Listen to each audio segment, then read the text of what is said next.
Boa tarde, gente.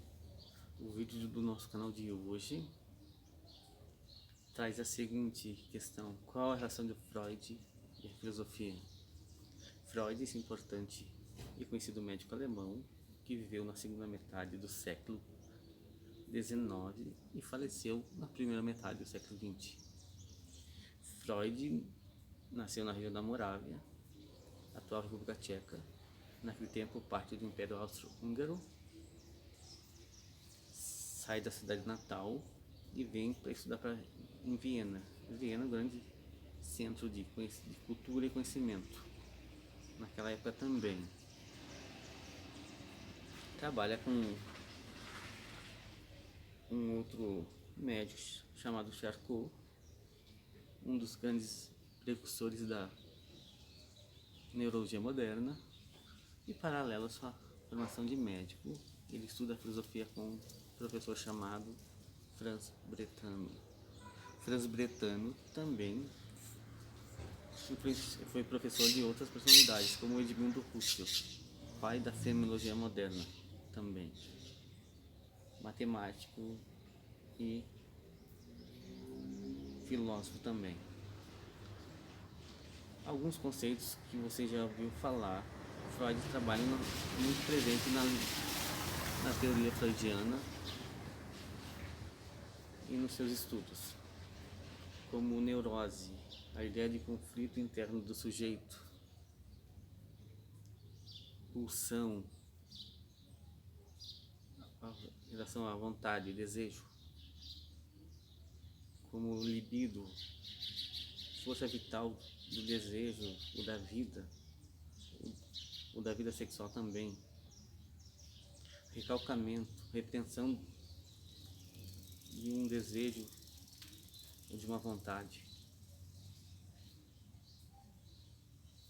Esses conceitos muito presentes no nosso dia a dia, o Freud trabalha no seu método chamado psicanálise, que seria a interação do sujeito analisado, o paciente, com o analista, aquele que observa e ouve. A maneira que vai ocorrendo as intervenções entre ambos, através da fala e do ouvir. Portanto, Freud, muito do que ele escreveu, traz suas teorias como sonhos, histeria, o seu estudo sobre a psicanálise, algumas obras conhecidas como o Mal-Estar da Civilização, que é uma obra bastante conhecida do Freud. Suas críticas que o Freud geralmente acaba escrevendo em relação à sociedade, à religião, ao Estado, como contribuição dele, ele influenciou também muitos outros pensadores, dos quais também foram seus alunos, seus discípulos, como Jung, pai da psicologia analítica, ainda que discordando de Freud em alguns momentos, não concordando totalmente com o que Freud diz em teoria, também foi bastante influenciado pelo pensamento freudiano. E outros também, como Lacan e Melanie Klein. Como Freud é de família judia, ele ainda está na Alemanha, quando os nazistas chegam ao poder na Alemanha e inaugura o terceiro Reich alemão. Freud tem uma autorização para sair do país. Parte dos seus irmãos ficam na Alemanha e acabam sendo presos e exterminados nos campos de concentração nazistas. E Freud vai morar em Londres, onde acaba falecendo. A principal contribuição de Freud para a filosofia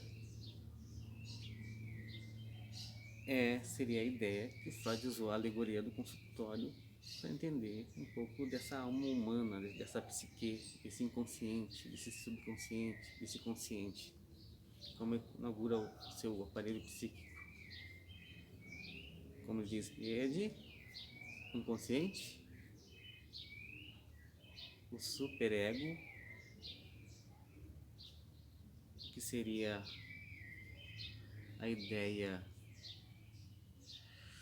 da nossa consciência moral, o que pode ser feito ou não, e o ego, que seria a ideia de consciência de realidade, de mundo dado. Essas seriam as três partes do aparelho psíquico que o Freud geralmente utiliza: inconsciente, subconsciente e consciente. E parte da sua contribuição para a filosofia que ele entra no chamado a Galeria Mestres das Suspeitas, junto com Schopenhauer, Nietzsche, Marx, Feuerbach, que são chamados Mestres das Suspeitas. Muitos deles criticando a sociedade, o Estado, a economia, a religião, os costumes. E essa união de psicanálise e filosofia volta a ser muito espraiada na chamada Escola de Frankfurt, com a chamada teoria crítica, sobre a chamada razão instrumental. E essa seria a contribuição do Freud para a filosofia e contribuição até os nossos dias. Parte do que entendemos como comportamento das massas, damos muito aos estudos de Freud também. Seria isso.